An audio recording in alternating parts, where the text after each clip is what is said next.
आपकी सरकार ने ये निर्णय लिया, मैं और Sudhanshu ji, then I am coming to कि आप ऑल पार्टी डेलीगेशन भेजेंगे अलग अलग देशों में। Can have change of visual Sharma. विपक्ष को उससे भी दिक्कत थी। एक तृणमूल कांग्रेस बोल रही मैं डिसाइड करूंगी, एक कांग्रेस पार्टी अपने नेता तो भेज दिए खींच के, परेशानी में या प्रेशर में भेज तो दिए, लेकिन उनके वो मुंह से मुखौटा हट रहा है। जैसे मैंने कहा, ऑपरेशन सिंदूर के बाद एक पाकिस्तान का असली चेहरा एक बार फिर दुनिया के सामने आया है और देश के सामने आया है कांग्रेस का चेहरा। सुधांशु त्रिवेदी जी।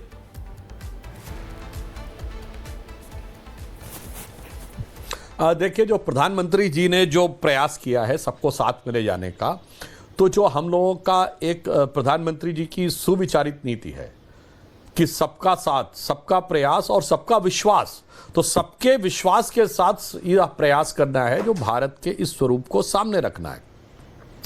भारतीय जनता पार्टी जब भी विपक्ष में रही है, ऐसे संवेदनशील मौकों के ऊपर जिस ढंग का समर्थन भाजपा ने उस समय दिया है, तत्कालीन सरकारों के बयान इसके प्रमाण हैं।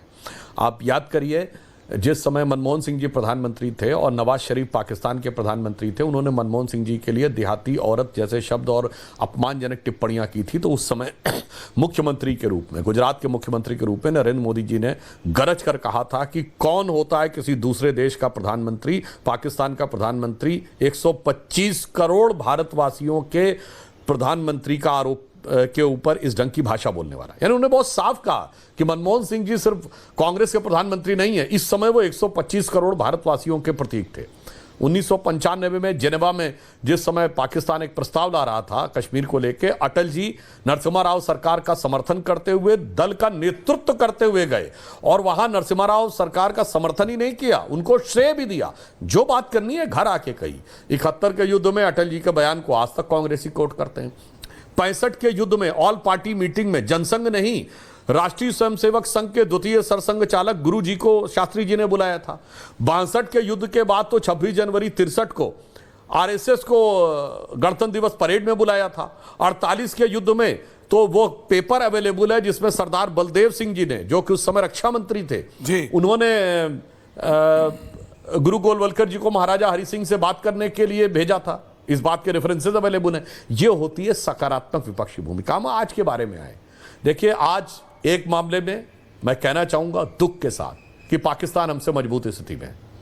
पाकिस्तान में ना कोई यूट्यूबर, ना कोई इन्फ्लुएंसर, ना कोई नेता और ना कोई राजनीतिक विश्लेषक वहां की सरकार और सेना पर सवाल उठा रहा है। दुख की बात है कि भारत में नेता भी उठाते हैं, राजनीतिक विश्लेषक भी उठाते हैं, यूट्यूबर, इन्फ्लुएंसर, सब के सब। और दुख की बात यह है कि इन सब के बयान पाकिस्तानी मीडिया में कोट किए जा रहे हैं, पाकिस्तान की संसद में कोट किए जा रहे हैं, पाकिस्तान द्वारा भारत के विरुद्ध दिए जाने वाले डोजियर्स में कोट किए जा रहे हैं। आज मुझे दुख इस बात का होता है कि पिछली बार तो सबूत की बात करते थे, जो प्रधानमंत्री जी ने कहा कि इस बार तो वीडियो लेके सारी बातें दिखा दी गई, सैटेलाइट पिक्चर भी दिख गई, तो अब वो सबूत मांगने की चीज से तो संभावना समाप्त हो गई। तो अब इस प्रकार की बातें करना, और मैं बहुत ही कष्ट के साथ कहता हूं, अगर कोई ये कहे कि कितने जहाज थे, कौन सा जहाज डैमेज हुआ, क्या हुआ, वगैरह हुआ, ये क्या बात है। कल के दिन आप कहेंगे कितनी मशीन गनें यूज हुई, कल के दिन आप कहेंगे कितनी आर्टिलरी यूज हुई, कल के दिन आप कहेंगे कौन कौन सी मिसाइल यूज हुई, कल के दिन आप कहेंगे कितनी गोलियां यूज हुई। ये क्या है? ये वही भावना है जो सर्जिकल स्ट्राइक के समय सबूत मांग रही थी, बालाकोट स्ट्राइक के समय सबूत मांग रही थी, आज मुखौटा बदलकर पुनः यह करने के लिए आ रही है।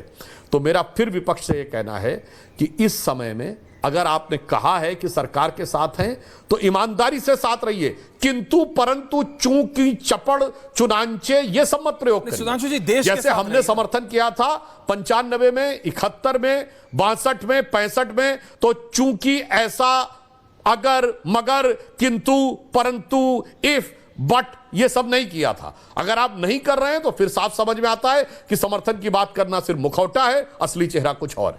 नहीं सुधांशु जी, आपने कहा सत्ता के साथ है, सरकार के साथ है, मैं कह रहा हूं देश के साथ की बात है। इस समय अगर आप अपनी सेना से पूछते हैं कितने गिरे, तो आप बीजेपी की खिलाफत नहीं कर रहे हैं, आप मोदी के खिलाफ नहीं जा रहे हैं, आप देश के खिलाफ जा रहे हैं, आप देश की सेना के खिलाफ जा रहे हैं। अगर आपके वक्तव्य को पाकिस्तान की मीडिया या फिर वो लोग जो देश के खिलाफ, भारत के खिलाफ काम कर रहे हैं, वो इस्तेमाल करते हैं, तो आप बीजेपी के खिलाफ नहीं, प्रधानमंत्री मोदी के खिलाफ नहीं, आप देश के खिलाफ जा रहे हैं, आप राष्ट्र के खिलाफ जा रहे हैं। लेकिन यह पहली बार नहीं है सुधांशु जी, जैसे आपने कहा कि पिछली बार भी कांग्रेस ऐसे ही थी। तो ये एक ऐसा मुखौटा है जो हम कई बार उतरते हुए देख चुके हैं। ये हमारी दिक्कत है। ये देश की जनता सोचती है यार इस बार नहीं होगा, पिछली बार हो गया, इस बार कांग्रेस ऐसा नहीं कर सकती, इस बार राहुल गांधी ऐसा नहीं कर सकते। यार अभी तो ऑपरेशन जंग जारी है। राजनाथ सिंह देश के रक्षा मंत्री ने आके सुबह बोला कि operation Sindoor is on, operation Sindoor जारी है। रक्षा मंत्री का ओपन वक्तव्य है, 1 घंटा या मैक्सिमम 90 मिनट के अंदर, 90 मिनट से ज्यादा नहीं था जब राहुल गांधी का वो ट्वीट आया। 90 मिनट सुधांशु जी, रक्षा मंत्री के वो बयान के बाद 90 मिनट्स ही आस्क्स कितने प्लेन गिरे। ये कैसे एडवाइजर्स हैं इनके, ये क्या सोच है? अगर ये राष्ट्र विरोधी नहीं तो क्या है?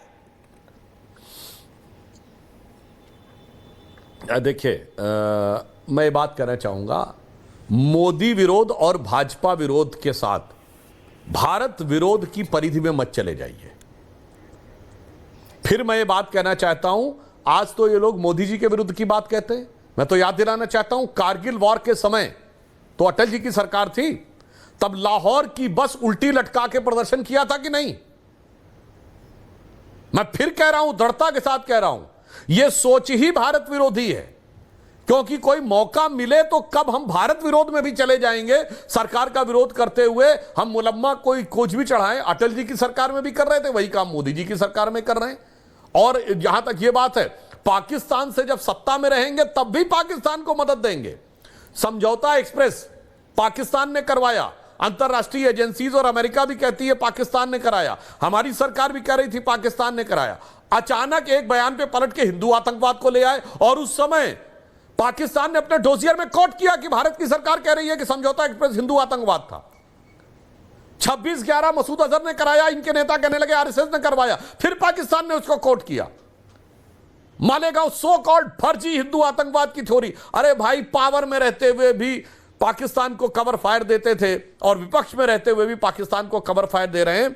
यह बहुत दुखद है और हमें लगता है कि इस चीज से बाज आने का प्रयास करना चाहिए और कम से कम इस संवेदनशील समय के ऊपर हमें दलगत भावना से ऊपर उठकर देश हित में खड़े होना चाहिए। सरकार का विरोध करना है, करिए। मोदी जी के प्रति आपके मन में ईर्ष्या, द्वेष, इंफीरियरिटी कॉम्प्लेक्स जो कुछ भी है वो रखिए, मगर देश के मामले में इस विषय के ऊपर मेरे विचार से बात करने से बाज आना चाहिए। अब जो बात कह रहे हैं कि साहब वो कौन से वो गिरे थे, तो मैं कहता हूं आंख खोलो मेरे भाई, क्या क्या गिरा ये देखो।